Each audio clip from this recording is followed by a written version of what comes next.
Well, hi, my name is Ral West, and I'm the owner and founder of Ral West Living the Dream.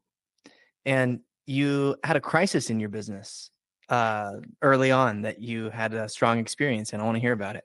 Yeah, in our primary business, which we ran for 25 years, my husband and I, we had lost the primary source of revenue for our business. We were doing a scheduled charter air service between Anchorage and Honolulu, and the carrier that we were using to get people across the Pacific pulled out of the market, and we had no way to get people to Hawaii. So we sat down over lunch one day and said, what are we going to do? Should we just close the doors? And I think both of us just really thought about it and dug deep. And the answer that came to us was, no, we need to do this. We have to provide this service to the people of Alaska. They need a way to get to Hawaii. It's our sun, sand, and surf destination. We need it for the R&R. And somehow we have to provide this service. And so we did. We, at the time, were taking cash advances on our credit cards to make payroll. And we just kept doing it. And lo and behold, an opportunity to charter our own plane fell into our laps. And my husband did the negotiations, and we started doing our own charters. And that grew. And at one point, we even put my husband's mother's retirement account, was a school teacher, and we pledged her retirement account to secure one of the charters. And if that wasn't scary, and my husband was highly motivated to make sure that we sold every seat on those planes so that we didn't lose her money. So I would say that we have had some very strong guidance and very good fortune. How does that guidance come to you? Is it intuition? Is it just a nudge or an idea? Is it a voice that you ever hear? I don't think it's an audible voice, but it's definitely a knowing. And I still use it to this day. And that was many decades ago. And I still look for guidance. I do a little prayer and say, tell me what I should do.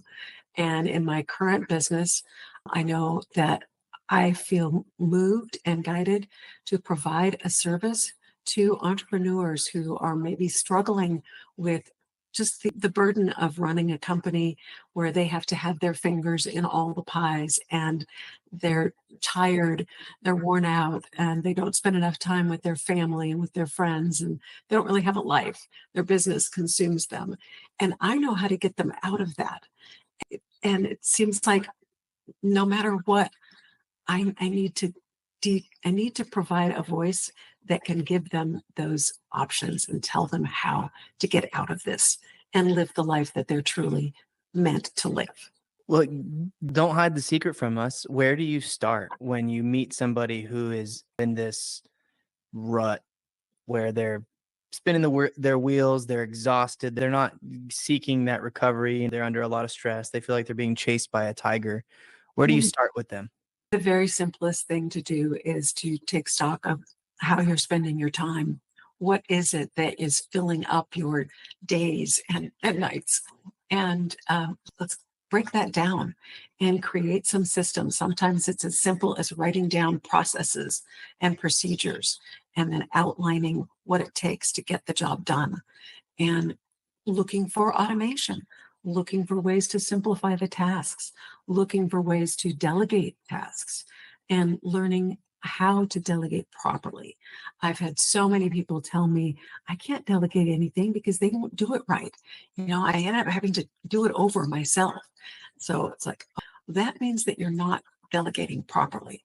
Because if you did a good job of delegating, you would clearly outline what it is you want them to do, what a good job looks like, the result that you're seeking at the end. And then you're going to follow up with them and make sure that they're still on track and that they're doing it the right way, but it's still getting it off your plate. So you need to delegate in a complete way and then follow up. And that requires some systems. It requires some thought into, well, what is it that you really want as your outcome, and what steps and what guidance can you give them to get the job done right, and then follow up and make sure that it was done correctly. And then that gives you more freedom. You would then have that extra time to do something else, to create another system, perhaps create another process or procedure. And ultimately, you will gain your time back, and you're working on your business instead of in it. And this happens over a period of time. It's not a snap your fingers and it's done. It takes some effort and some practice. Now you're at the phase in your career where you don't have to work anymore. It's an optional thing. It's a passion for you to be able to help these small businesses. Yes. If you could rewind the clock and go back to when you were first starting your career and hack your way to the point where you already have all these systems in place in your business where you didn't have to work. It took me years and years to figure out that this is how you have to do it. And I wish I'd known it from the get-go. I would have saved myself a lot of headaches and time and sleepless nights. So, yeah, it's a matter of creating the systems. And of course, today, systems are everywhere around us with automation. We can use AI, we can use apps, we can do all kinds of things to make things a much shorter time frame in terms of getting things done. Back when I started decades ago, we didn't have that automation. We didn't have computers, so my systems were much more manual in those days. But yeah, definitely, I would orient my business and organize my business in such a way that I didn't have to work quite so hard, didn't have to work nights and weekends and be a slave to my business. Absolutely. And it was the delegative aspect that you were missing. You just weren't leveraging your time to your employees. You thought it was best coming from you. And along the path, you finally realized, oh, I'm the bottleneck. I'm the problem. Is that like the key thing for most people to realize? That is part of it. Yes. Yes. And I often was the bottleneck because I Same. felt like the buck stopped here, but it also kind of started here. And I needed to be able to let go. I needed to be able to see the big picture of my business. And I was so buried in the details of doing the day to day that I couldn't step back and look at and see what the playing field really looked like. So you have to stop and take that 10,000-foot view from time to time and say, okay, what is really going on, and how do I make this business grow? How can I scale this business? And it usually requires getting help, whether it's a subcontractor, a virtual assistant, having an employee, whatever that is, you need to leverage other people's energy and time to be able to get ahead. So sometimes you'll say, "Oh, I can't afford it. I don't have the money to hire somebody." But if you don't make the plan, you're never going to get to that point where you can afford to get the help. You'll always stop yourself. So you have to have a clear vision for what your business is, and that you have a product that is worth the money that you're charging, and have some faith and some confidence, and then go for it. But build a plan, and that plan includes the systems, the measurements. You have to be able to track your performance and develop reports so that you have a performance tracking mechanism so that you know whether what you're doing is working or not working. You have to develop your team. As I've said, use as many leveraging tools as you can find. Education is one of those tools of leverage. Educate yourself, get mentors, all of that, and create the company culture that you want to live into the future, and build everything around that culture. And I'm curious is there like a software that you love that you would every business that's like, you got to get on Asana, you got to get on Go High Level, you got to use HubSpot. Like what's like your trick, your best system for storing information and for delegating processes and following up? well, the one that I use and have used for over 10 years is not necessarily the best one, but it just works for me. And it's called OmniFocus. And it's not, among the top 10 of all of these productivity apps, but back when I started using it, it probably was. And now, though, there are so many. You just named several, and there's a ton of them. But find one that resonates with you, that it's easy for you to work with. And you thought about, well, I should change to one of these newer, fancier systems. But then I'm thinking, okay, with the time that it's going to take me to change, that's a huge investment. And is it going to really leverage me that much more? Am I going to get that much more productivity using a different app? Or do I just stick with the one that's working? And so I've chosen to stick with this one because it works really well. And I can't see how changing to another one is going to exponentially increase my productivity. Yeah, this is interesting. So I use Notion and Coda and Go Mhm. High Level. And so it looks like those guys piggybacked off of what OmniFocus had built. And these guys have been around for quite some time. OmniFocus, did you just look Yeah. up? Yeah. I'm looking at it right now. Got to. And they Yeah, have Omni Graphel, Omni Outline. They got a bunch of tools in here as well. Omni Labs for data analysis. This is cool. yeah, they do. And it's all based on projects. So Yeah. you organize your work according to projects. And I have got thousands and thousands of projects and steps and pieces in this program. It's everything from birthdays and Christmas to taxes and organizing the reports for my companies and keeping track of everything that I delegate. I keep track of with OmniFocus. Is People are always telling me, how is it that you never let anything drop through the cracks? You are so good at following up. Hmm, okay, I have a secret weapon. You mentioned birthdays and Christmas. Did you systemize your approach to birthdays and Christmas? Absolutely. What's your secret? Because I gotta tell you, I'm like the worst. Okay, I can't say this out loud because my brain's gonna hear me, but I am really working hard on becoming a better gift giver.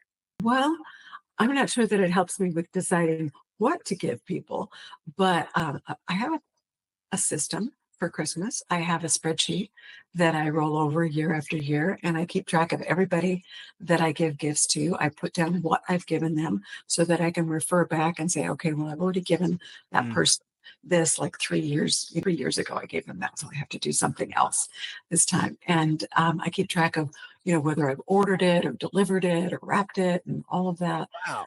And Got a whole list of just like names with stages of the gifts that they're in with the gift that you gave them.